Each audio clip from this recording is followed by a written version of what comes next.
Bismillahirrahmanirrahim. Assalamualaikum warahmatullahi wabarakatuh.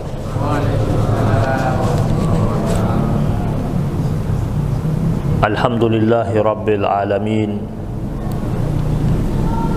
Alhamdulillahi wa kafa. Wassalatu wassalamu ala habibinal mustafa wa ala alihi wa ashabihi ahli sidqi wal wafa. Allahumma salli wa sallim ala sayyidina Muhammad al-fatihi lima ughliqa wal khatimi lima sabaq nasiril haqqi bil haqq wal hadi ila siratikal mustaqim wa ala alihi haqqa qadrihi wa miqdarihi al-azim. Subhanaka la ilma lana illa ma 'allamtana innaka antal alimul hakim. Allahumma 'allimna ma yanfa'una warzuqna ilman wa arinal haqqa haqqa warzuqna ittiba'ah wa arinal batila batila warzuqna ijtinabah wa adkhilna fi ibadikas salihin. Subuhun qudusun rabbuna wa rabbul malaikati war ruh. Muslimin muslimat jamaah salat maghrib yang dimuliakan Allah Subhanahu wa taala. Alhamdulillah, bersyukur kita kepada Allah Subhanahu wa taala atas limpahan rahmat dan karunia yang Allah turunkan setiap saat dalam kehidupan kita, sehingga di malam hari ini kita kembali dapat sama-sama hadir dan duduk di majlis ilmu dengan harapan apa yang kita lakukan sampai detik ini mendapatkan limpahan ridha dan keberkahan dari Allah Subhanahu wa taala. Jamaah yang dimuliakan Allah Subhanahu wa taala, di dalam Al-Qur'an, dalam surat Ibrahim ayat yang pertama, Allah Subhanahu wa taala berfirman, Alif Lam Ra, Kitabun anzalnahu ilaika litukhrijan nasa minadh dhulumati ilan nur biizni rabbihim ila siratil azizil hamid. Allah Subhanahu wa taala mengabarkan kepada Rasulullah sallallahu alaihi wasallam tentang Al-Qur'an yang Allah turunkan kepada Rasul, yang salah satu fungsi daripada Al-Quran itu adalah litukhrijan nasa minadh dhulumati ilan nur, agar engkau wahai Rasul dengan Al-Quran itu engkau mengeluarkan manusia minadh dhulumat, dari segala macam bentuk kegelapan. Jamak itu zulumat, karena waktu itu manusia hidup dengan aneka macam bentuk kegelapan. Ilan nur, menuju satu titik cahaya, yaitu cahaya ilahiyah. Tentu Allah katakan biizni rabbihim, orang akan sampai pada cahaya ilahiyah tersebut tentu dengan izin Allah. Orang itu dapat hidayah kalau dia diizinkan oleh Allah untuk sampai hidayah itu padanya. Ada orang berkawan dengan kita sekian lama, bertahun-tahun atau berpuluh tahun, akrab dengan kita, bersahabat dengan kita, tapi ketika hidayah belum sampai kepadanya, nggak memeluk agama Islam dia. Ada orang yang baru kita kenal 3 hari, tapi hidayah sudah sampai padanya, dia memeluk agama Islam.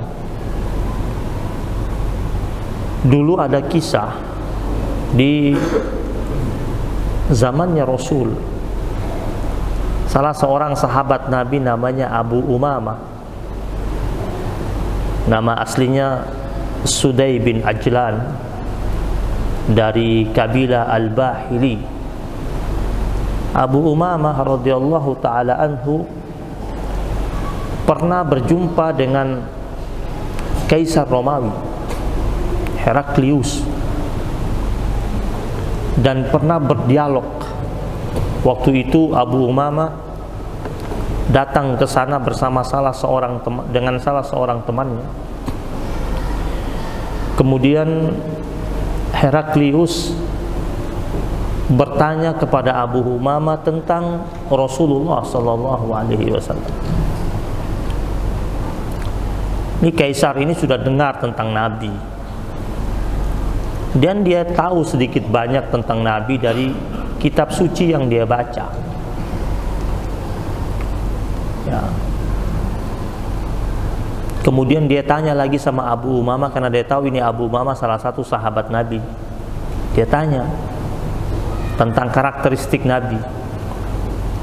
Abu Umamah menjelaskan kepada kaisar ini tentang figur Nabi Muhammad sallallahu alaihi wasallam.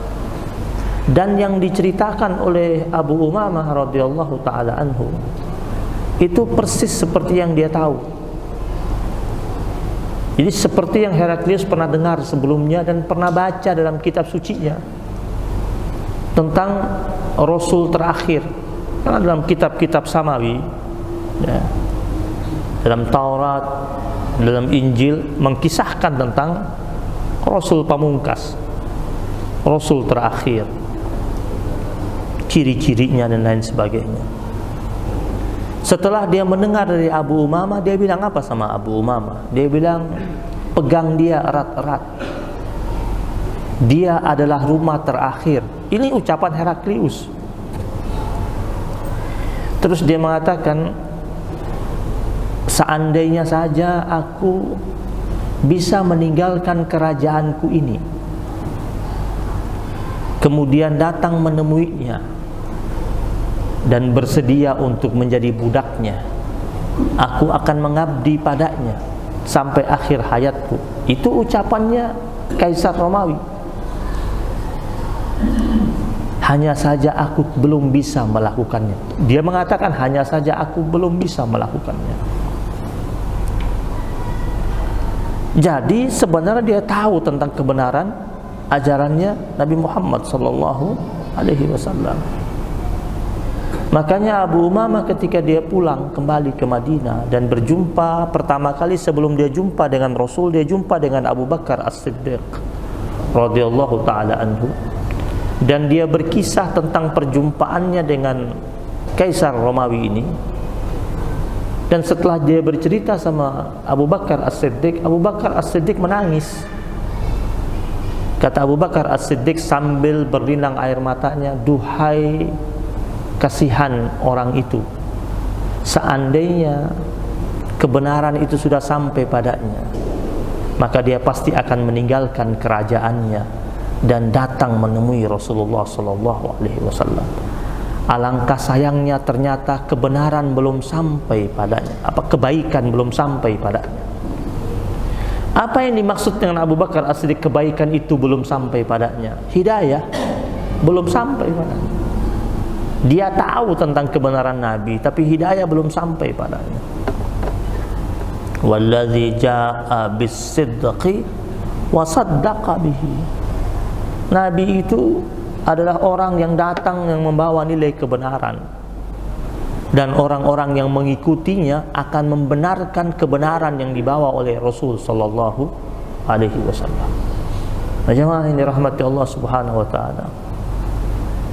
Allah bilang dalam surat Ibrahim ini kitab Al-Quran, kami turunkan kepada engkau wahai Rasul, dan dengan kitab tersebut litukhrijan nasa minaz zulumati ilan nur, mengeluarkan manusia dari segala macam bentuk nilai kegelapan menuju satu titik cahaya. Orang yang sudah mendapatkan cahaya dari Allah Subhanahu wa taala, artinya orang yang mendapatkan mahkota hidayah dari Allah Subhanahu wa taala. Sebenarnya kita ini manusia, dari awal kita muncul di bumi Allah Subhanahu wa taala, masa kecil kita saat kita dilahirkan, itu Allah sudah bekali kita dengan seberkas cahaya, sebagaimana yang Rasul sampaikan dalam sebuah riwayat hadis. Nabi katakan ketika bayi itu lahir, Allah berikan satu berkas cahaya di hatinya. Maka seluruh bayi itu dia fitrah kan. Kenapa? Karena hatinya belum diisi dengan apa-apa. Hatinya suci, bersinar. Namun setelah dia hidup di dunia, cahaya yang berada di hatinya itu, yang menerangi hatinya itu, perlahan-lahan mulai redup. Akibat apa? Akibat nokta-nokta dosa yang dia buat. Makanya kenapa Rasul mengatakan setiap anak Adam itu ketika dia berbuat kesalahan, maka satu kesalahan, dua kesalahan, setiap satu kesalahan yang dia buat menuju kesalahan berikutnya muncul satu namanya noktatun sauda. Ada nokta hitam nempel di hatinya. Dia buat dosa lagi, nempel lagi. Dia buat dosa lagi, nempel lagi. Lama-lama kalau dia tidak bertaubat, dia tidak istighfar, dia tidak minta ampun kepada Allah, nokta-nokta tersebut menempel di hatinya, kemudian akhirnya menggelapkan hatinya. Nah, mereka yang saat berbuat dosa kemudian menyadarinya, kemudian beristighfar, minta ampun, maka nokta yang masuk di hatinya itu kembali terhapus dan mencemerlangkan kembali hatinya itu sehingga hatinya kembali bersinar. Kita ini berharap tiap hari, tiap waktu, tiap saat ada cahaya Allah Subhanahu wa ta'ala yang menerangi hati kita. Cahaya dari Allah inilah yang akhirnya menuntun kita menjadi pribadi yang taat, yang saleh, yang patuh, yang senantiasa berusaha untuk merintis jalan kebaikan. Karena dalam diri manusia itu ada tarik-menarik tentang dua kutub dalam diri kita ini, ya. Sebagaimana yang Allah firmankan dalam Al-Quran, wa nafsi wa ma sawwaha fa'alhamaha fujuraha wa taqwaha. Allah bersumpah atas nama jiwa manusia yang Allah ciptakan itu, yang Allah bentuk dengan sebaik-baiknya bentuk, fi ahsani taqwim. Kemudian Allah katakan dalam diri manusia tersebut ada tarik-menarik nilai kebaikan dan nilai keburukan. Fa'alhamaha fujuraha wa taqwaha. Diilhamkan kepada manusia itu ada fujur. Apa itu fujur? Keburukan, kemaksiatan, kedurhakaan, fujur. Wa taqwaha, apa itu takwa? Ketaatan, kepatuhan, kesalehan, ketundukan, keindahan, keikhlasan, kesucian. Lalu Allah berfirman berikutnya, qad aflaha man zakkaha wa qad khaba man dassaha.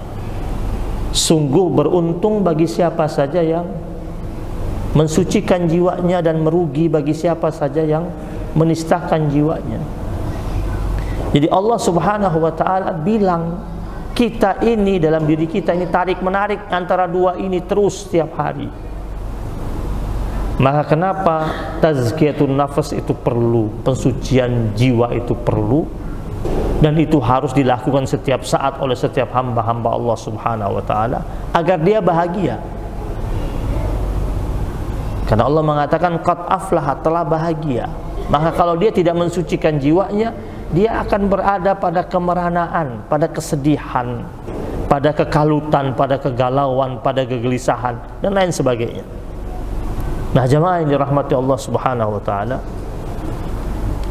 dalam sebuah riwayat hadis tentang cahaya ini, cahaya Allah ini, Rasul pernah bersabda begini, innan nura idza dakhala al-qalba infasaha wan syarah. Sesungguhnya cahaya Allah itu jika dia masuk ke dalam hati manusia, maka hati manusia tersebut akan terbuka dan lapang. Jadi Allah Subhanahu wa ta'ala bisa saja menghadirkan cahaya Allah Subhanahu wa ta'ala dalam hati manusia. Dan kalau hati manusia yang sudah masuk cahaya Allah tersebut, hatinya menjadi terbuka dan lapang. Lalu para sahabat Nabi bertanya kepada Rasul, ya Rasulullah, wahai Rasulullah, hal lidzalika min alamatin yu'rafu biha, apakah ada ciri orang yang dalam dirinya dimasuki oleh cahaya Allah? Ada cirinya enggak yang kami dapat tahu, yang bisa dikenali? Lalu Rasul mengatakan, ya, ada cirinya. Yang pertama adalah at-tajafa an daril ghurur. Orangnya senantiasa menjauhkan dirinya dari negeri yang palsu. Apa itu negeri yang palsu? Dunia. Dan yang bilang palsu juga Allah kan, wa mal hayatud dunya illa mata'ul ghurur. Allah bilang dunia mata al-ghurur, ada kenikmatan di dalamnya tapi ada juga tipuan.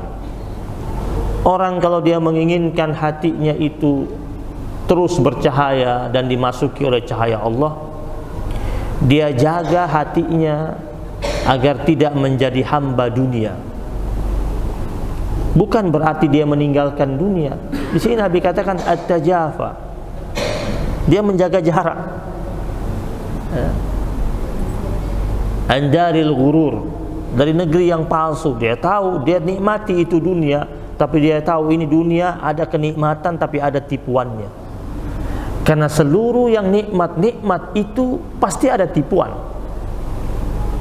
Orang yang nikmatin narkoba, dia nikmatin tipuannya, rusak nggak tubuhnya? Mohon maaf yang masih ngerokok, nikmat dia, tapi ada tipuan nggak? Aneka penyakit yang siap datang kepadanya kapan saja. Makanan-makanan nikmat yang kita makan, yang lezat di lidah kita itu, ya, alhamdulillah Allah kasih kita sensor rasa di lidah kita ini, ya. Dengan satu lidah bisa merasa aneka macam rasa, manis, asam, pahit, pedas, ya, tawar. Semua kita rasa dengan satu lidah.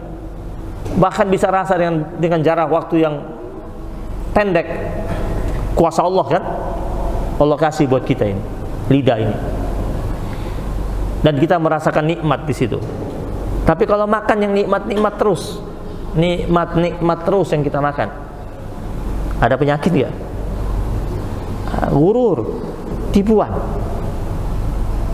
Nikmat Allah yang kasih juga, tapi Allah ingatkan, ini nikmat yang saya kasih jangan sampai hanyut begitu dalam, karena ada tipuannya.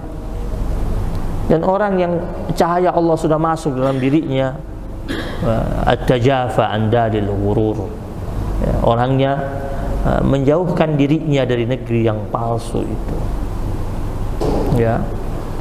Dia tidak terjebak dengan hiruk pikuk dunia. Nah, dia tidak tertarik dengan hal-hal yang akhirnya membuat dia lupa sama Allah. Banyak orang terlalu ingat dengan dunia, akhirnya lupa sama pemilik dunia, yaitu Allah Subhanahu wa ta'ala. Nah. Yang kedua, wal inaba ila daril khulud. Orangnya senantiasa berusaha untuk kembali kepada negeri yang abadi, akhirat, ya. Jadi dia walaupun masih menjejakkan kakinya di dunia, masih tinggal di atas buminya Allah, masih hidup, tetapi orientasinya untuk akhirat. Wal inaba ila daril khulud, karena dia tahu dunia ini hanya tempat persinggahan. Kan Nabi pernah ingatkan kita, kun fid dunya ka'annaka gharibun aw abiru sabilin. Jadilah engkau hidup di dunia seperti orang asing. Orang asing, ya. Orang asing itu kalau tinggal di suatu tempat, terbatas gak dia peraturannya? Dia banyak undang-undang yang harus dia patuhi. Dia tidak akan sebebas warga asli. Tapi Nabi bilang kita ini semua hamba Allah, Semua kita mau tinggal di belahan bumi mana saja, kita ini gharib, kita ini orang asing. Karena bumi ini miliknya Allah, maka tidak boleh seenak-enaknya. Tidak ada penguasa alam raya ini. Penguasa alam raya ini Allah. Raja-raja, kaisar-kaisar, kisra-kisra yang ada di bumi Allah itu sementara semuanya. Makanya dalam sebuah hadis qudsi itu Allah berfirman, "Ya ibna Adam, la takhafanna min dhi sultanin ma dama sultani baqiyan wa sultani la yanfudhu abadan." Wahai anak Adam, jangan pernah engkau merasa takut kepada yang memiliki kekuasaan selama kekuasaan aku Allah itu abadi. Wa sultani la yanfudhu abadan, dan kekuasaan aku Allah tidak akan pernah sirna selamanya. Hamba Allah yang beriman itu yang dia tahu bahwasanya penguasa hakiki adalah Allah Subhanahu wa taala. Mereka yang punya kuasa di dunia itu hanya dipinjamkan oleh Allah sementara. Lagi dibagi. Dan itu pun terbatas. Kita pernah dengar dulu ada raja yang pernah berkuasa dari timur ke barat. Sekarang mana? Tinggal cerita. Yang kerajaannya begitu besar, begitu megah. Sekarang mana kerajaannya tinggal puing-puing bangunan. Kita pernah dengar dulu ada kota yang sangat maju dan sangat hebat. Sekarang disebut dengan kota tua. Dulu kota paling hebat, kota paling ramai. Dibilang kota tua, sudah sepi, sudah diganti dengan keramaian kota yang lain. Ya. Kita pernah dengar kerajaan yang dimiliki oleh Nabi Allah Sulaiman alaihissalam. Masih ada nggak? Udah nggak ada. Dia nabi, Allah kasih dia kerajaan. Dapat dari Daud alaihissalam, ayahnya, diwariskan padanya. Setelah Nabi Allah Sulaiman wafat, itu rebutan, itu ribut. Setelah wafat Nabi Allah Sulaiman, di masa berikutnya itu kerajaannya pecah jadi dua. Utara dan selatan pecah. Dan setelah pecah jadi dua, lambat laun datang bangsa-bangsa penjajah yang merebut kerajaan tersebut. Terus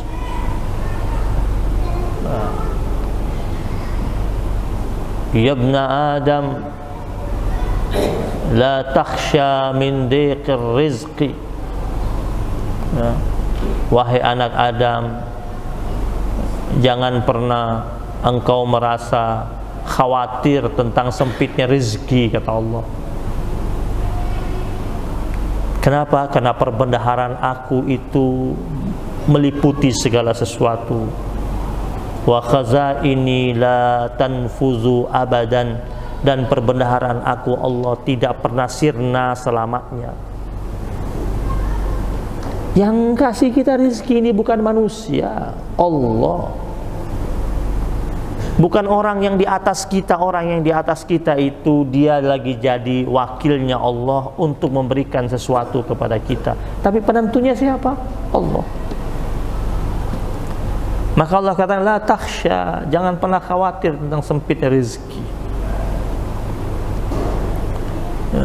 Ya ibna Adam, la tatlub ghairi, wahai anak Adam, jangan pernah engkau minta kepada selain aku. Wa ana lak, sedangkan engkau itu punyanya cuma aku, kata Allah. Yang kita punya siapa? Allah. Dan kita suka bilang saya hanya punya Allah. Maka Allah bilang, la tatlub ghairi, jangan pernah minta kepada selain aku. Wa ana lak, sedangkan aku ini punyanya engkau.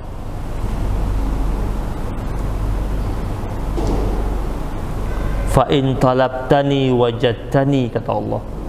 Jika kau cari aku, kau pasti akan jumpai aku.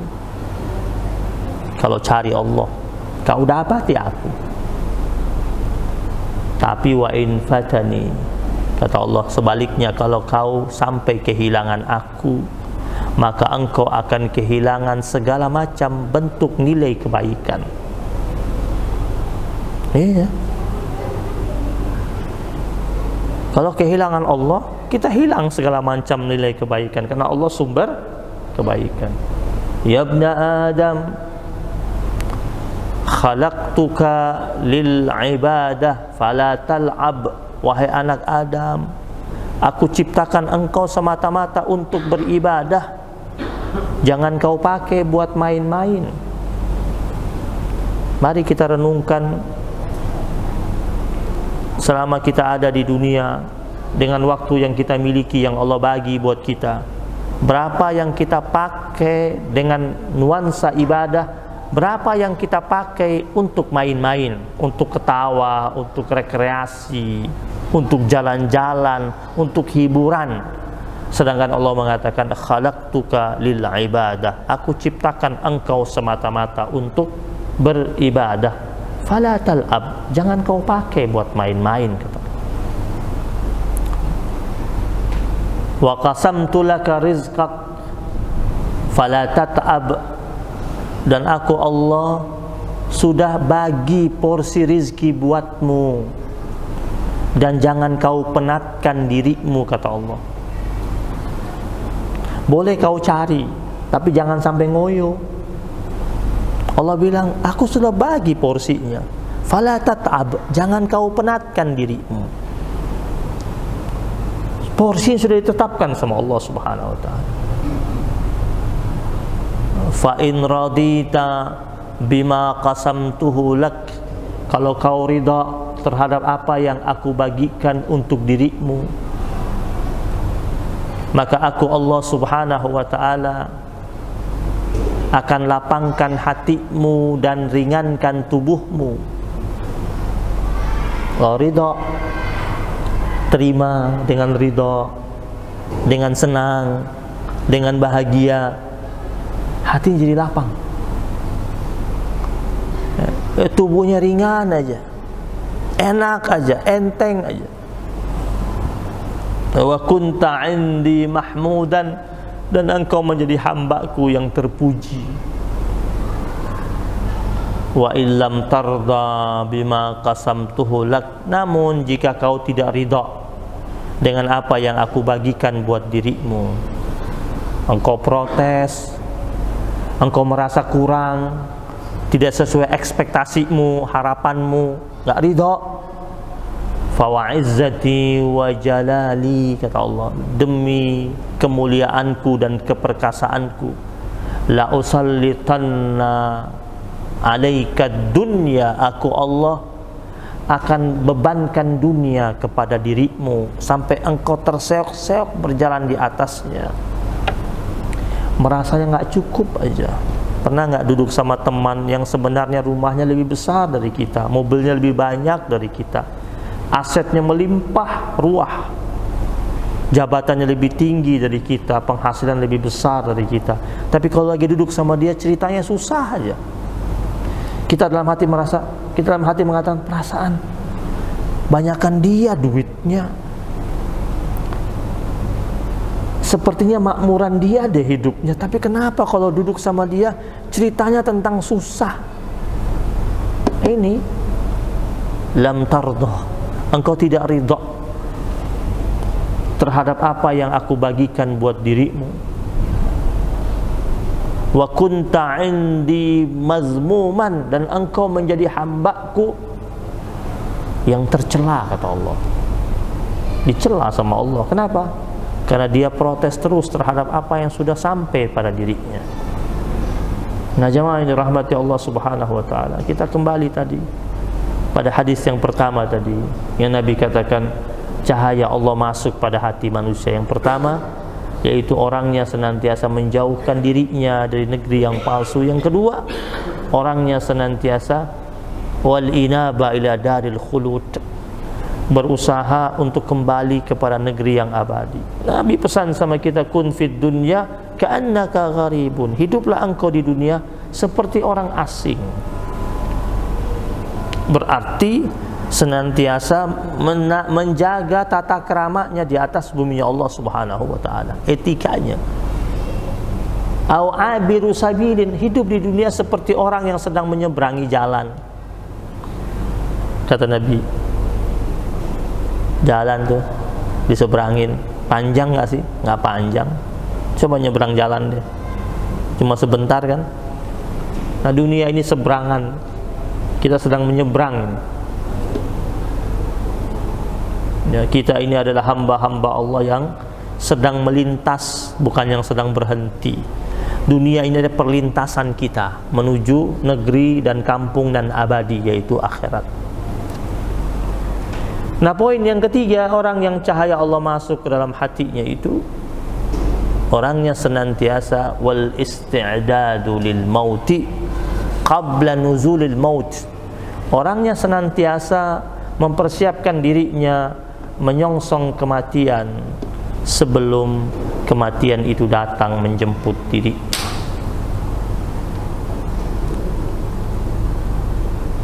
Ini al-isti'dadu lil mauti qabla nuzulil maut. Artinya setiap saat dia senantiasa berpikir bahwasanya Allah Subhanahu wa ta'ala bisa panggil dia kapan saja, dan dia berusaha untuk menyiapkan bekal. Kita sering berbicara tentang bekal. Orang kalau bepergian ada bekal yang dia bawa. Anak kita berangkat sekolah ada bekal yang dia bawa. Dan bekal terutama kita adalah bekal menuju akhirat. Banyak orang persiapkan bekalnya untuk masa pensiun. Banyak orang suka berbicara tentang masa depan. Masa depan kita bukan di dunia, masa depan kita di akhirat. Jamaah yang dirahmati Allah Subhanahu wa ta'ala, hadis Nabi ini diperkuat dengan firman Allah surat Az-Zumar ayat 22. Afaman syarahallahu sadrahu lil Islam fahuwa ala nurim min rabbih.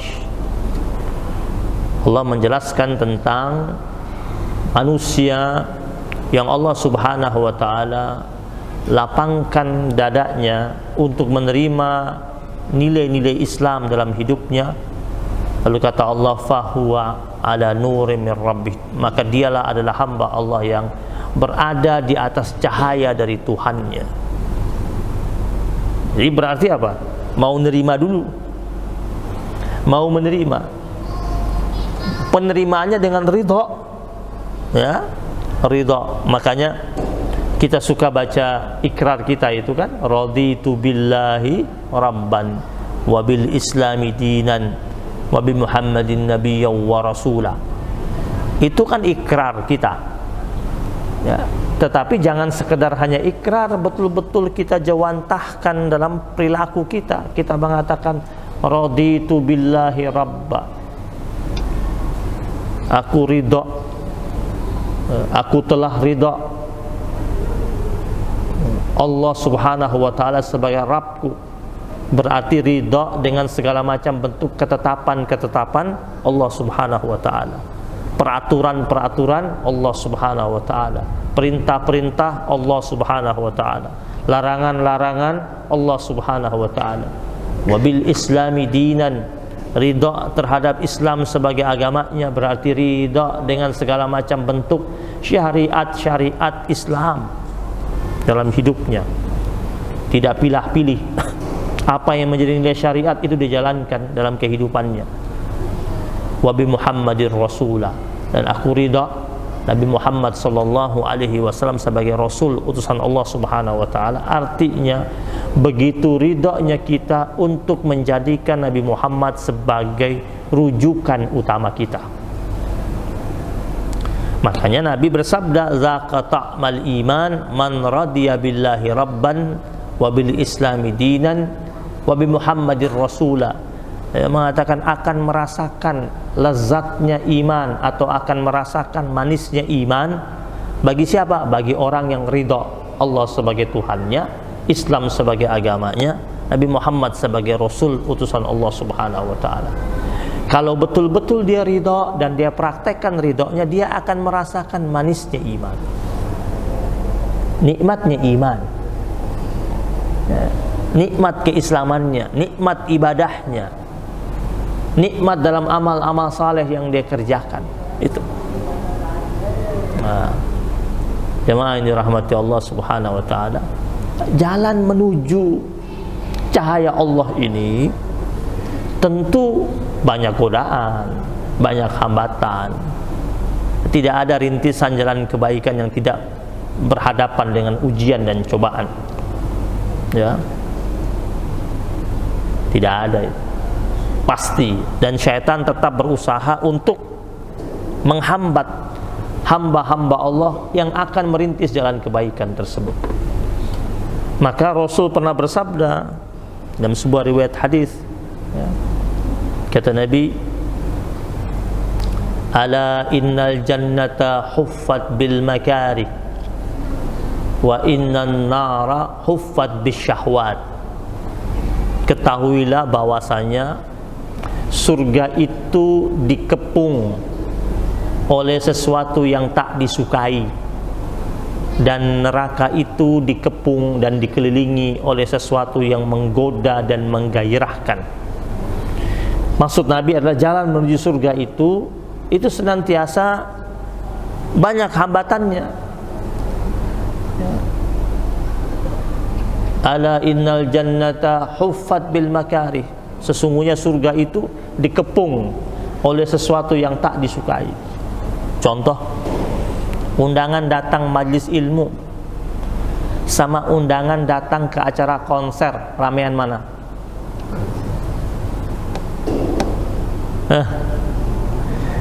Majlis ilmu, tempatnya enak, nyaman, karpetnya empuk, gratis, dapat ilmu, hati jadi nyaman dan tenang, masuknya tidak pakai antri, bahkan kadang-kadang ada majelis ilmu dapat kue kotaknya, ada minuman yang dibagi, peminatnya sedikit. Acara konser tiketnya berbayar, harga tiketnya mahal, berangkat ke sananya jauh, belum antrinya, belum macetnya, belum acara di dalamnya berpeluh dengan keringat, makanan di dalam harus beli lagi, mahal-mahal makanan dan minumannya. Peminatnya banyak, bahkan tiketnya sudah habis, acaranya masih 2 bulan lagi. Nabi bilang, jalan menuju surga dikepung oleh sesuatu yang dibenci, yang tak disukai. Jalan menuju neraka dikepung oleh sesuatu yang menggairahkan. Kenapa? Karena syaitan mengemasnya, ya, membungkusnya. Mereka melakukan packaging, bungkusan-bungkusan yang begitu indah, menarik, sehingga anak-anak Adam ini terpukau dan terpesona. Hadir acara majlis ilmu, banyak yang nggak betah. Udah duduk di dalam, nggak nyaman, keluar. Ya, penceramahnya baru ngomong 15 menit, dirasa udah 1 jam lebih. Ada yang sambil lihat-lihat jam, kapan selesai ya. Coba kalau ada acara konser, penyanyinya nyanyi, ini nyanyi sampai 2,5 jam. Penyanyinya tutup, sudah selesai ya, 2,5 jam saya menemani Anda semuanya. Mereka bilang apa? Lagi, more, lagi. Kenapa? Kurang.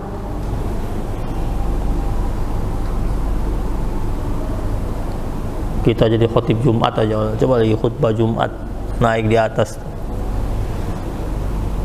Suka ada jamaah lirik-lirik jam itu, padahal khatibnya sadar diri bakal turun setelah 20 menit. Ini kan ada pengumumannya tulis di situ. Khatib tidak boleh lebih dari 20 menit. Jadi nggak usah khawatir bakal turun. Jadi nggak usah lirik-lirik jam. Godaan itu. Ustadznya nutup pengajian langsung dibilang alhamdulillah dari tadi kayak itu. Coba kalau acara konser itu ditutup, pada protes. Kurang, waktunya masih panjang. Yang godaan.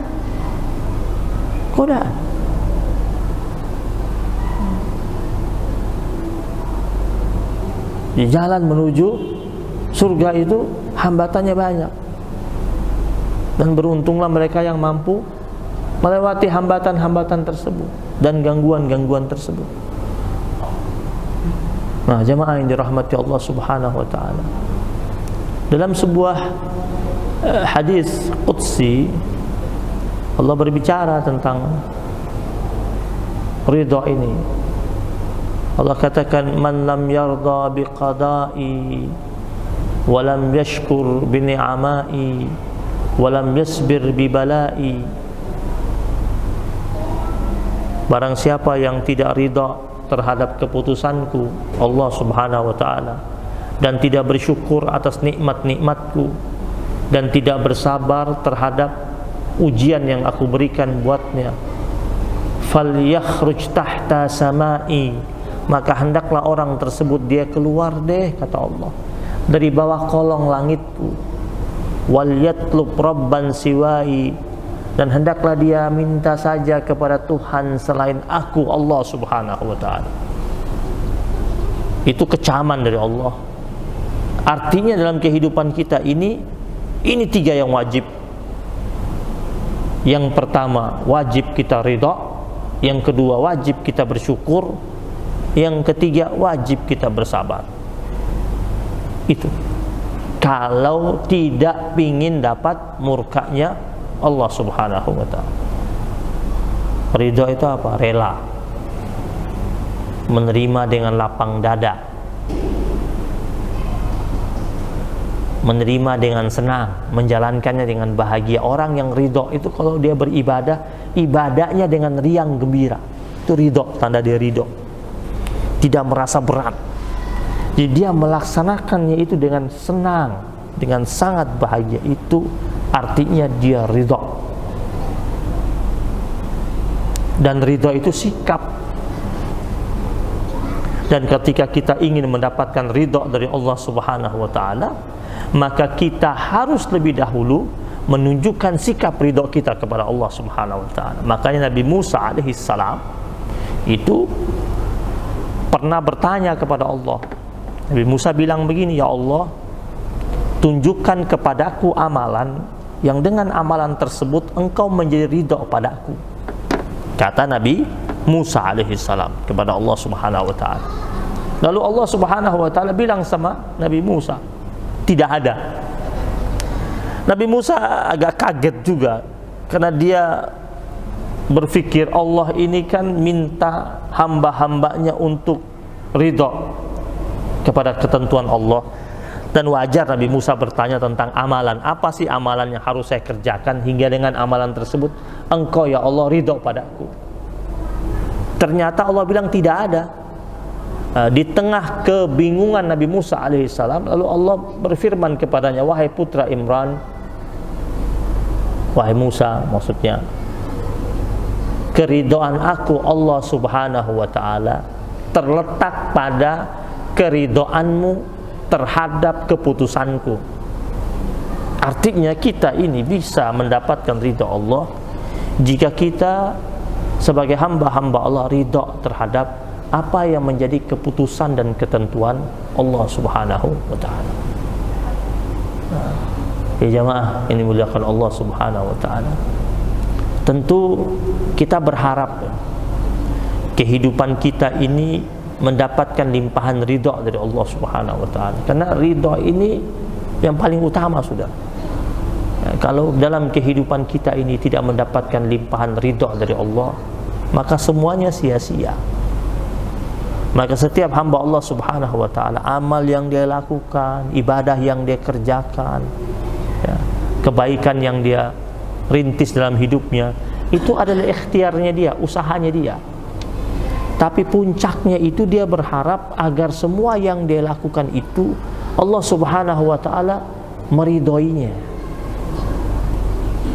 Kalau Allah Subhanahu wa taala sudah ridha, nah,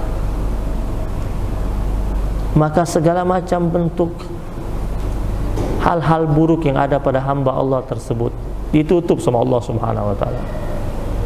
Ridha sudah, ya, Allah sudah ridha, artinya Allah sudah senang sama dia. Kira-kira kalau Allah sudah senang sama dia, akankah Allah Subhanahu wa taala masih mau menghukumnya? Tidak. Artinya Allah Subhanahu wa taala menurunkan rahmat dalam kehidupan hamba Allah tersebut. Nah, jamaah yang dirahmati Allah Subhanahu wa taala, kita kembali kepada ayat tadi. Kitabun anzalnahu ilaika litukhrijan nasa minadh-dhulumati ilan nur. Artinya Al-Quran ini dijadikan pedoman oleh hamba-hamba Allah, oleh umatnya Rasulullah SAW untuk mengeluarkan kita dari segala macam dimensi kegelapan menuju satu titik cahaya. Maknanya kalau kita ingin hidup kita ini terang, maka jangan pernah lepas Al-Quran. Kalau kita menginginkan hidup kita ini menjadi baik, maka berpegang teguhlah kepada Al-Quran. Kalau kita ingin mencari pedoman yang paling utama, maka carilah yang ada pada Al-Quran. Kalamullah la ya'tihil batil. Firman Allah yang tidak mengandung unsur kebatilan di dalamnya. Man qala bihi sadaq. Siapa yang berbicara dengan menggunakan Al-Quran, maka pastilah benar ucapannya. Siapapun dia, kalau dia sudah merujuk pada Al-Quran, pasti benar. Kenapa? Karena yang dia bawa dari yang maha benar, yaitu Allah Subhanahu wa ta'ala. Wa man hakama bihi adl. Siapa saja yang menegakkan hukum dengan menggunakan Al-Quran sebagai rujukannya, pasti dia mampu menegakkan nilai keadilan. Kenapa? Karena Allah sebaik-baiknya hakim. Nah, pasti. Jadi kalau mau cari sumber keadilan yang hakiki, ada pada Al-Quran. Siapa saja mau menegakkan hukum, terus rujukan utamanya, segala macam bentuk rujukannya, panduannya diambil dari Al-Quran, pasti dia mampu menegakkan nilai keadilan. Wal mutamassikuna bihi najun faizun. Siapa saja yang berpegang kepada Al-Quran, maka dia pasti menjadi orang yang selamat. Dia pasti menjadi orang yang mendapatkan titik kemenangan. Wal mu'riduna anhu khasirun. Siapa saja yang berpaling dari Al-Quran, dia pasti akan menuai kerugian yang tak terkira. Nah, ini panduannya, dan mudah-mudahan kita dapat menjalankannya dalam kehidupan kita sambil minta kekuatan dari Allah Subhanahu wa ta'ala. Karena kita tidak mampu kuat dengan sendiri tanpa bantuan Allah. La haula wa la quwata illa billah. Tidak ada daya, tidak ada upaya, tidak ada kekuatan kecuali datangnya dari Allah Subhanahu wa ta'ala. Rabbana taqabbal minna innaka antas samiul alim wa tub alaina ya maulana innaka antat tawwabur rahim. Wa sallallahu ala nabiyyina Muhammadin nabiyil ummi wa ala alihi wa sahbihi wa baraka wa sallam. Alhamdulillahi rabbil alamin. Subhanakallahumma wa bihamdika asyhadu an la ilaha illa anta astaghfiruka wa atubu ilaik. Wabillahi taufiq wal hidayah wal afu minkum. Wassalamualaikum warahmatullahi wabarakatuh.